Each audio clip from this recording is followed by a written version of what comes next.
your mobile phones. Thank you very much.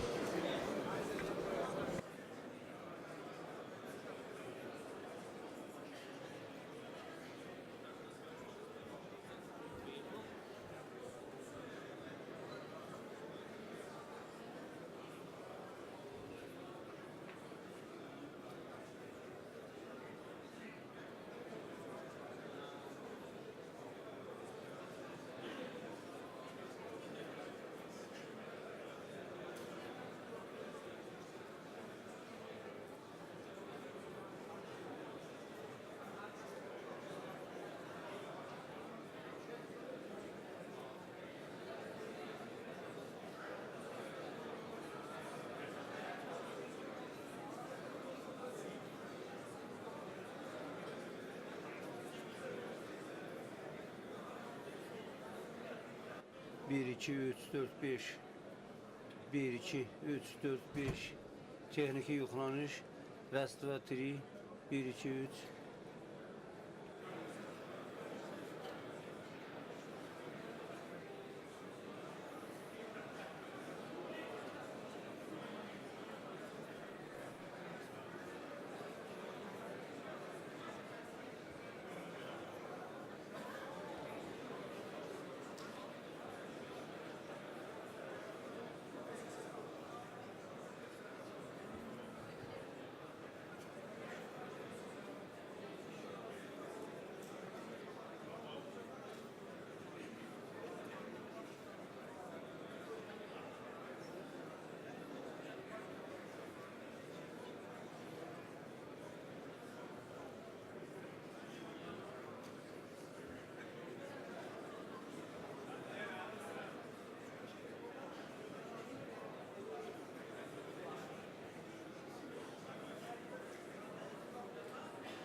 Вы меня слышите?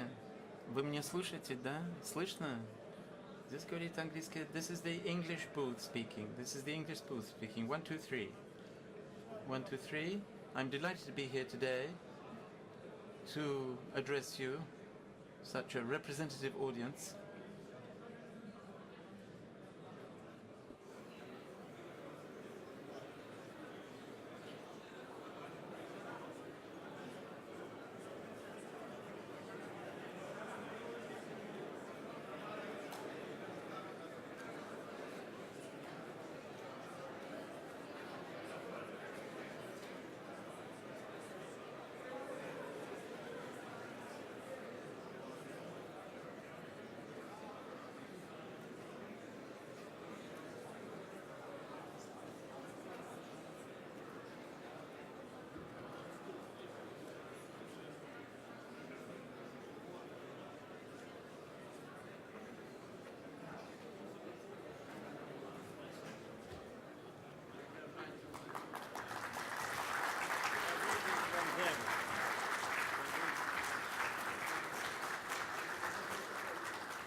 זה בעצם מרכז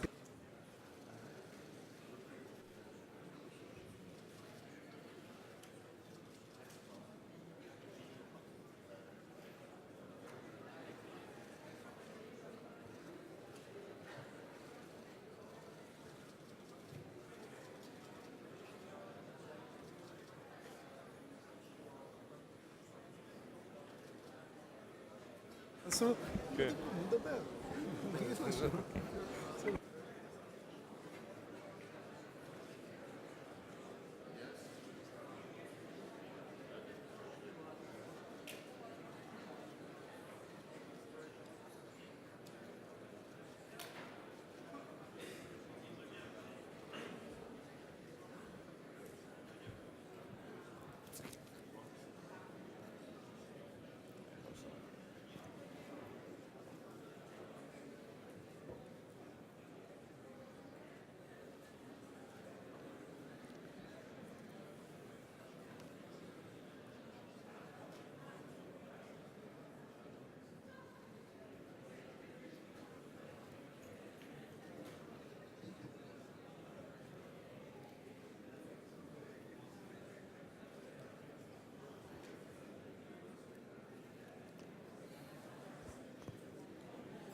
Ladies and gentlemen,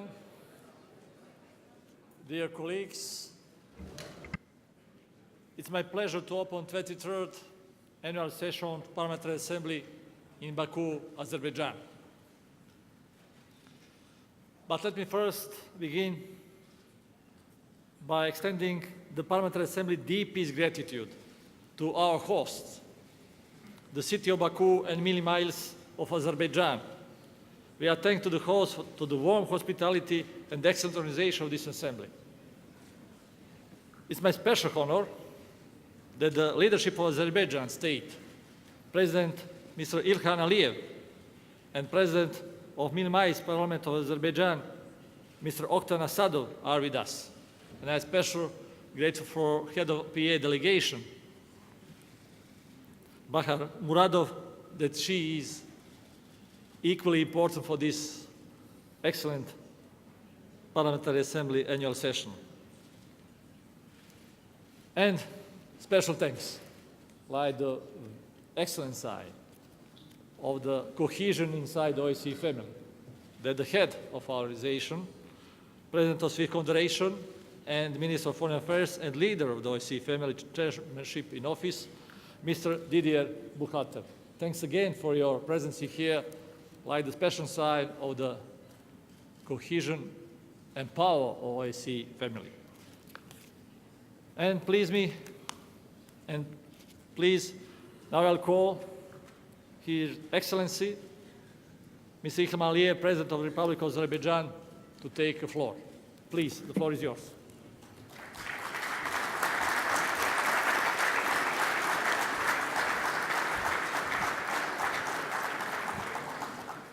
Mr. President of Parliamentary Assembly, Mr. President of Switzerland, dear guests, dear friends, first of all, I'd like to welcome you all to Azerbaijan. I hope you will enjoy your stay in our country. We are very honored to have an opportunity to host this important event. The session of Parliamentary Assembly for the first time will be held in Azerbaijan, and I'm grateful to all of you, for those who made it possible for us to organize this event and to present our country, to present our achievements, and also talk about challenges and our plans. I know that most of our guests are visiting Azerbaijan for the first time. Therefore, it will be a good opportunity to know our country better, to see some historic sites, some historic monuments. Some of them are protected by UNESCO as monuments of World Heritage. Azerbaijan is an ancient land, is a country with great history, culture, but young as an independent country. It's only less than 23 years. We live as an independent country, and of course these years were critical for our statehood, for our development, for our future. We had to build independent state, to lay down the foundation of our statehood, at the same time to create new political system. Actually, before we didn't have any political system, therefore creation of democratic institutions, implementation of political reforms were the basis for our successful development. And implementing political and economic reforms at the same time allowed us to avoid major complications and to create a stable country and to achieve sustainable development. With respect to political dimension, I'd like to say that today Azerbaijan is a country with functioning of democratic institutions. We put a lot of efforts to develop democracy, rule of law, provide fundamental freedoms, and I think we achieved great success. All the fundamental freedoms are provided in Azerbaijan: freedom of assembly, association, freedom of expression, media freedom. We have thousands of media outlets in Azerbaijan. We have free internet, and 70% or more of our population are internet users. This is the main prerequisite for successful development, because only implementing economic reforms will not allow us to achieve our goal, which is modernization. We are building a modern, self-sufficient country in a very short period of time, and we have a lot of plans for the future. Political reforms will be one of the top priorities on our agenda for the coming years. We need to do more, to implement more reforms, and I'm sure that our commitment and cooperation with international institutions such as OSCE and others will allow us to implement everything what we plan. Political reforms, of course, create a very positive atmosphere in our society. Political situation is stable, predictable, and that allows us to plan our future in a way that we can achieve what we plan, which is modernization and to transform Azerbaijan into a developed country of the world. Of course, our international contacts play an important role from point of view of international interaction. At the same time, it allows us to defend more successfully our national interests. Therefore, Azerbaijan is a country with a very active foreign policy and with a very straightforward foreign policy priorities. Our words never differ from our actions. Therefore, Azerbaijan is now recognized as a reliable partner, the partner whom our partners, friendly countries can trust. This is very important because trust is something which you have to build every day, and only one mistake or wrong step can ruin this trust. Therefore, active bilateral relations with most of the members of the international community, of course with European countries, is one of our priorities, as well as relations with countries of different continents. Azerbaijan is a member of numerous important international institutions, and we consider this membership as an opportunity to establish better connections in the world. We are members of non-alignment movement, members of Council of Europe, members of Islamic cooperation organizations, and many other international institutions. One of our biggest foreign policy achievements happened 3 years ago, 2.5 years ago, when Azerbaijan, with the great support of 155 countries, was elected as a non-permanent member of United Nations Security Council. This was the highest possible diplomatic and political achievement on the international arena for any country, and we're proud that despite being young and not yet very well known globally, we managed to present our case, and our friends showed great trust for what we were doing. And for 2 years, Azerbaijan, as an active member of UN Security Council, advocated for peace, security, stability, justice, and implementation of the international law norms. Actually, this is one of our priorities now as a chairman of Committee of Ministers of Council of Europe, which we assumed this chairmanship relatively recently. And just recently I was in Strasbourg addressing the Assembly and identifying our priorities. Don't want to concentrate on all of them, but one of them was elaboration of the mechanisms that will allow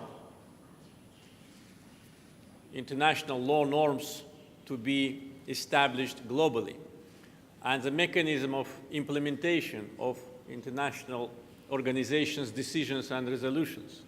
Unfortunately, we face selective approach, and this is an issue which of great concern of Azerbaijani people. We see that some resolutions of the United Nations Security Council are implemented within hours, and some resolutions just remain on paper for 20 years, as the case with Azerbaijan.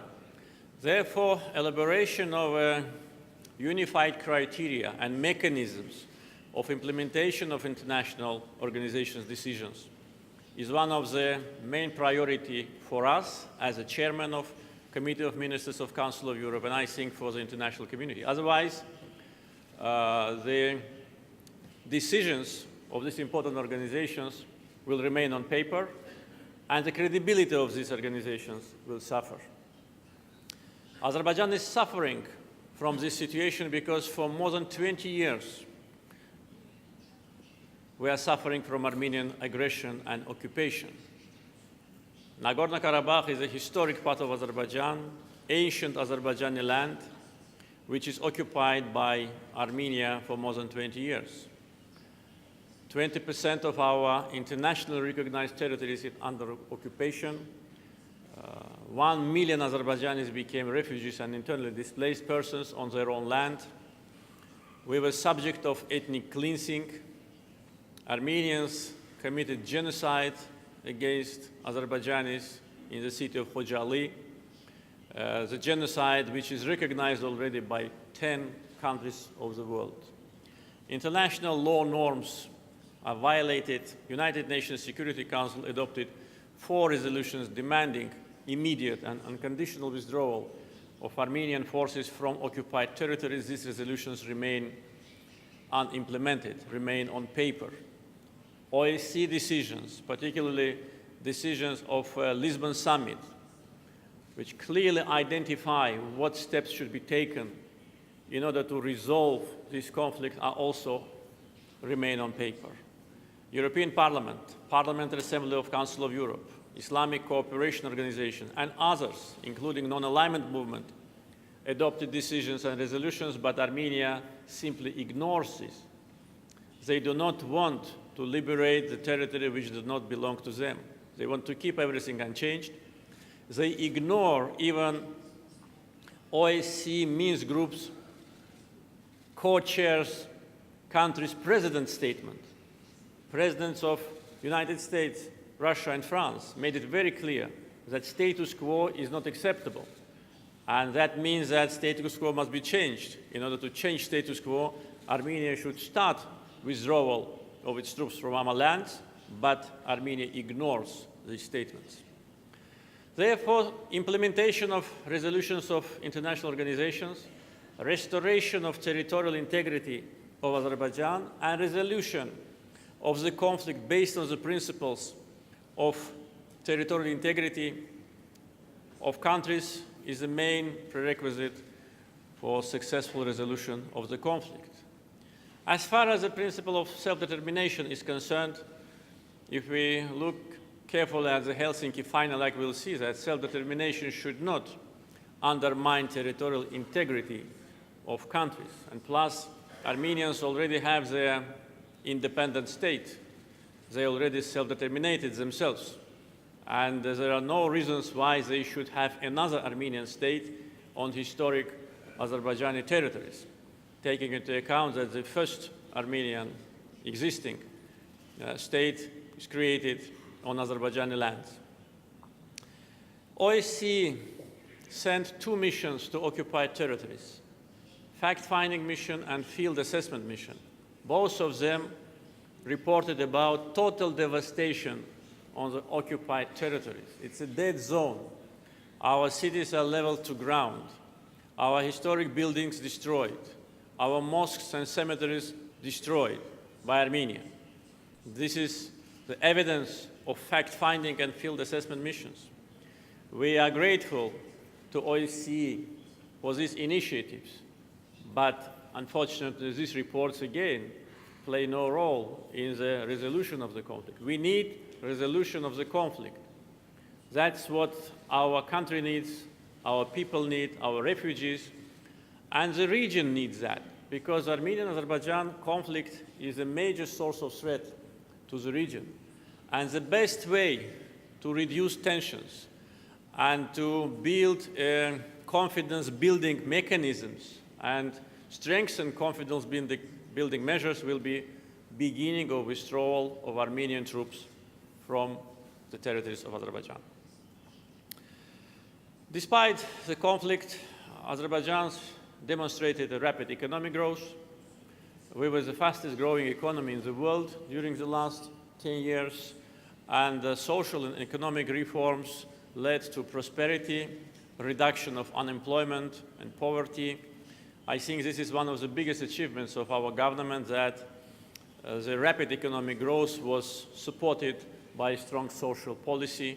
Our economy grew more than 3 times during the last 10 years. This is the fastest growth rate in the world. At the same time, poverty dropped almost 10 times. Now it's at the level of 5%. We basically resolved the issue of unemployment, also around 5%. Have a very stable financial system. Our foreign debt is only 8% of GDP, which is one of the best parameters in the world. And our reserves are more than 70% of GDP, which allows us to invest and to borrow on international markets. Our credit ratings have been upgraded by major rating agencies like S&P, Moody's, and Fitch. And Azerbaijan has a very good reputation as a country which protects investments properly. During the last 10 years, $170 billion were invested in Azerbaijan. Last year, 28 billion, and 70% are local, 30% are foreign investments. Economic prospects for the future are very positive. We are working now actively on the issues related to diversification of our economy. Azerbaijan today is a country with a space industry, with a satellite, with developed ICT system. One of our priorities as a chairman of Committee of Ministers of the Council of Europe is education, and we invest largely to education because we need educated people, we need good specialists. At the same time, educated people will never be a subject of manipulation, any kind of external influence or interference. Education is the main guarantee against extremism, radicalism, nationalism, xenophobia. These issues also will be addressed during the work of the Assembly.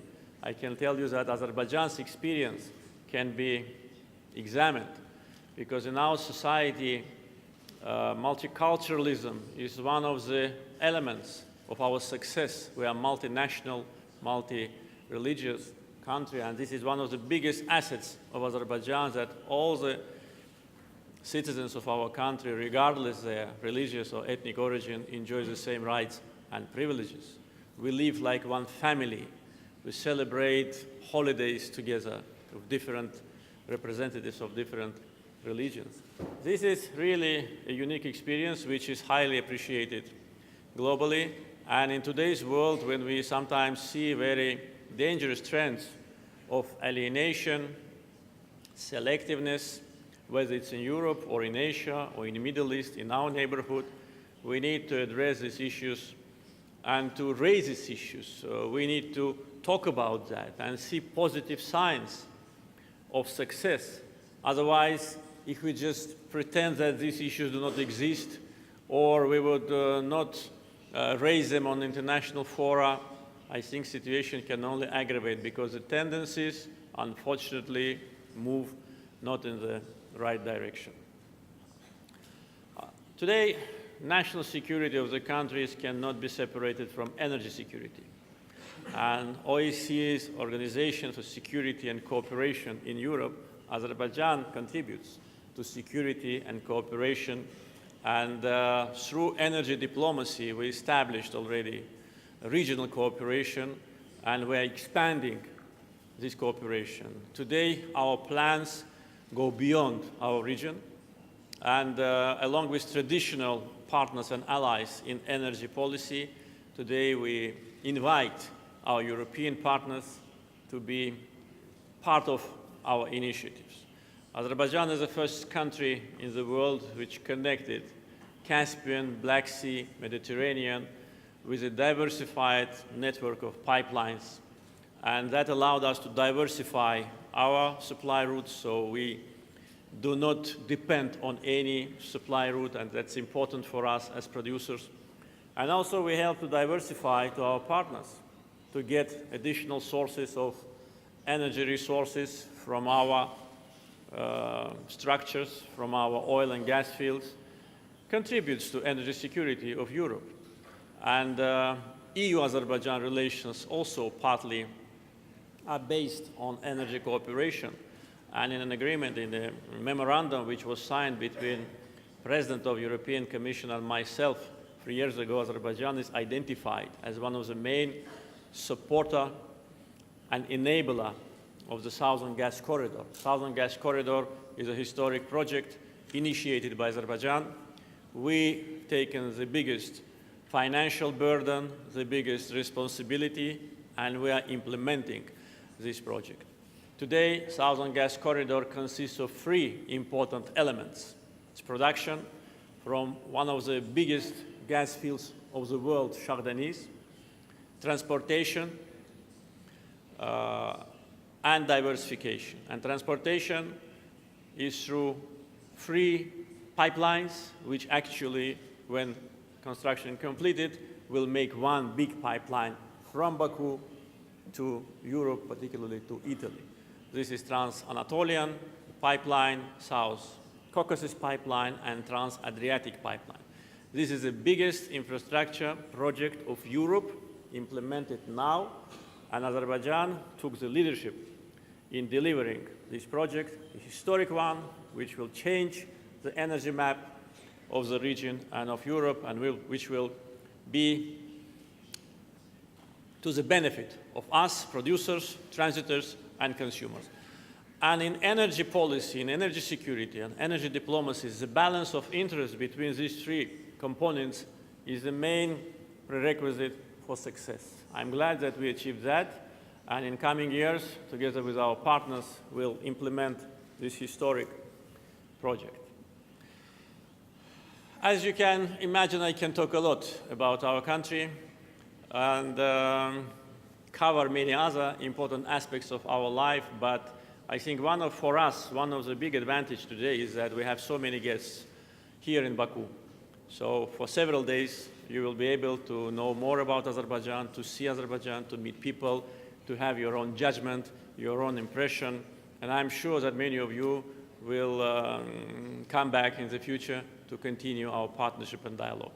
Once again, I'm very grateful to all of you for being together with us today, grateful to the President of Assembly, and hope that you'll have a successful meetings during these days. Thank you very much.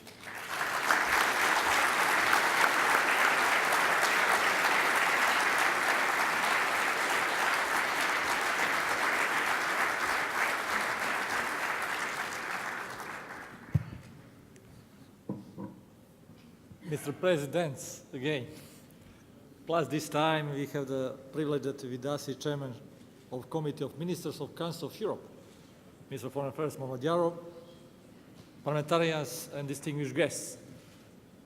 It's my distinguished pleasure to welcome you again to the 23rd annual session of the OSCE Parliamentary Assembly, the biggest parliamentary assembly in the world.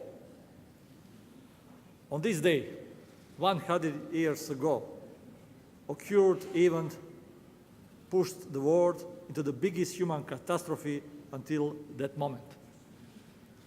First World War was a destructive response to the world's inability to meet the challenges of one epoch.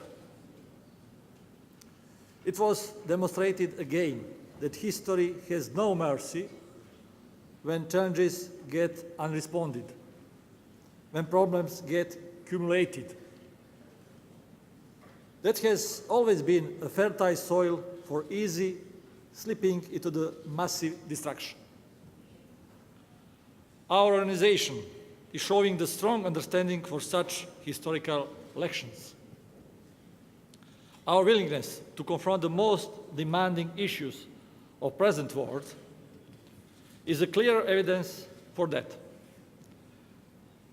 We prove that willingness by being present there where the challenges exist.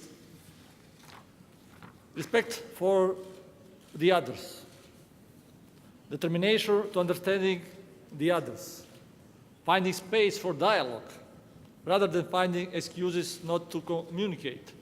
It is only ground for sustainable peace and prosperity. These values are deeply incorporated in the culture and tradition of all our nations. It is what the Muslims call merhamet, meaning tolerance, peace, harmony. I take this opportunity to express my best wishes here in the first secular country in the Muslim world, established in 1918, to all those who celebrated the month of Ramadan. Dear colleagues, I am confident that the next 5 days of discussion, debate, and discussion making will show us parliamentary democracy at its best as we get closer to our goal of comprehensive human security for all. But let me first begin by extending the Parliamentary Assembly's deepest gratitude again to our host, the city of Baku and Mili Miles of Azerbaijan. This nation has made progress despite all changes that threaten this region, remaining committed to the OSCE aims. While the persistence of protracted conflict in the region and the serious challenges that remain in meeting all OSCE commitments is a reminder that our work is yet incomplete. Distinguished guests and dear colleagues, our organization has played a crucial role under the leadership of our chairman in office and Vice President and Foreign Minister Didier Burkhalter in striving to monitor and de-escalate the situation and foster constructive dialogue. Ukrainian crisis has put on temptation all of the OSCE capacities in its aim of accomplishing its basic reason of existence, peace and stability in Europe. Our organization has provided itself as the most active in the front of these challenges, with an active political engagement, field presence, bravery, and commitment of representatives of all OSCE institutions without a right of giving up. We are contributing to solutions for Ukrainian crisis. Through this process, the organization itself became stronger and more ready for right decisions on its more effective arrangements. This is the opportunity to thank all sides that have contributed to yesterday's release of 4 OSCE observers and to call on the release of the remaining ones. We deeply sympathize with all citizens of Ukraine whose lives, freedom, rights, and property are jeopardized. There is no bigger priority for the organization than restoring peace and stability in Ukraine. The OSCE has reached an unprecedented crossroads. In the name of our organization, security and cooperation are inseparable. Only with full cooperation and confidence, as well as with brave leadership, we will bring back human security for all in Ukraine and the other crisis area. We parliamentarians are very proud to have managed in the period when the crisis was culminating, thanks to leaders' capacities of PEA and both chambers of Russian Duma and Verkhovna Rada, to agree in 24 hours a meeting between parliamentary delegations of these 2 countries that took place in Vienna on April 11. We have clearly shown that parliamentary diplomacy can be breached even in the period of the overwhelming mistrust and confrontations. We will continue here in Baku with Vienna too, demonstrating that we constantly contribute to crisis resolution, what makes us an effective part of OSCE family. Let us focus on hard work and not primary hard words. More than 100 parliamentarians of the OSCE have been with the citizens of Ukraine in the elections process for the presidential elections in their country. Dear colleagues, these 5 days, our 3 committees will work hard on our resolutions and supplementary items. But using them, we will strongly affirm the principles of organization, But this time, I'm convinced, also provide them with full visibility and implementation through our national parliaments. Our principles will remain the anchor that preserves our ship even in the times of all challenges in the new manner. I especially thank to all of those that will, through their hard work, enable that our expression in the final Baku Declaration becomes a reliable lighthouse in providing human security for all. While we are here, let us live up the OSCE in 1999 Istanbul document, which characterized the PA as one of the most important OSCE institutions, continuously providing new ideas and proposals, and a key component in the OSCE efforts to promote democracy, prosperity, and increase confidence within and between participating states. On that note, let us also focus on the opportunity before us here in the Baku to demonstrate our primary strength, the steadfast commitment to bridge our differences and reach mutual understanding. This week, let us show what our cooperation can produce, and in doing so, send an emphatic signal that the next 40 years of OSCE and the OSCE PA will be an era of accomplishments. I look forward to working with all of you together. Thank you for your attention.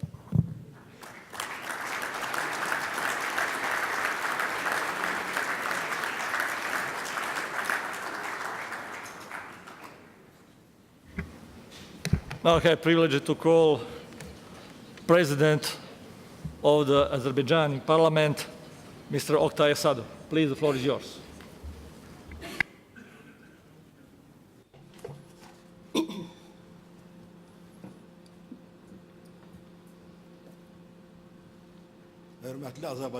President of the Republic of Azerbaijan, distinguished Mr. Ilham Aliyev, Chairman in Office of the OSCE, distinguished Mr. Didier Burkhalter, President of the OSCE Parliamentary Assembly, distinguished Mr. Ranko Krivokapic, President of the Committee of Ministers of the Council of Europe, distinguished Mr. Elnar Mehmediyar. Əziz dostlar, ATƏT-in Parlament Assambleyasının 23-cü illik 23-cü illik sessiyasının iştirakçılarını və qonaqlarını Azərbaycanın gözəl paytaxtı Bakı şəhərində salamlamaqdan böyük şərəf hiss edirəm. Sessiyanın Bakıda təşkil edilməsi Azərbaycanın siyasi həyatında əlamətdar bir gündür. Bu möhtəbər toplantının keçirilməsi üçün bizim ölkəmizin seçilməsi hesab edirəm ki, müasir dövrün çağırışlarına tamamilə məntiqlidir. Azərbaycan qərblə şərqin, şimalla cənubun qovşağında yerləşən qədim bir ölkədir. Qərb dəyərləri ilə şərq dəyərlərini birləşdirdiyinə görə bu ölkədə İslam, Xristianlıq, Yahudilik mədəniyyətləri və digər qədim ənənələr ahenkdar şəkildə qarşılıqlı bir-birini tamamlayırlar. Tarixin bütün dövrlərində Azərbaycan xalqı tolerantlıq nümunəsi göstərmişdir. Bizim ölkəmizdə müxtəlif xalqların və millətlərin nümayəndələri həmişə dostluq və qardaşlıq həyatı yaşamaq imkanına malik olmuşlar. Bu ölkə müsəlman şərqində ilk teatrın, ilk operanın, ilk simfonik musiqinin vətən olduğu kimi ilk parlamentində vətən olmuşdur. Təqribən bir əsr öncə Azərbaycanda müasir dövr parlamentarizm modelinə uyğun gələn, çox partiyalı və çox millətli nümayəndəlik prinsiplərinə əsaslanan qanunvericilik orqanı təsdiq edilmişdir. Bütün digər tədbirlərlə yanaşı, məhz həmin parlament pluralist, demokratik qurulması yolunda ilk addımlar atmış, dünyada birincilər sırasında və şərq aləmində ilk dəfə olaraq qadınlara seçki hüququ vermişdir. Ötən əsrin sonlarında müstəqilliğini bərpa etdikdən sonra Azərbaycan hüquqi dövlət qurucu yolunu seçmiş. Demokratik ideyaların və baxışların yayılmasında mühüm rol oynamağa Azərbaycan bugün də hazırdır. Bugün ümumbəşər dəyərlər ölkəmizin siyasi həyatında dərin köklər salmışdır. Azərbaycan mütərəqqi ideyalara bağlılığını əməli işlə nümayiş etdirmişdir. Müasir standartlara uyğun gələn qanunvericilik bazası formalaşdırılmış, vətəndaş cəmiyyətin qurulması prosesində xeyli uğurlar əldə edilmişdir. İnsanların öz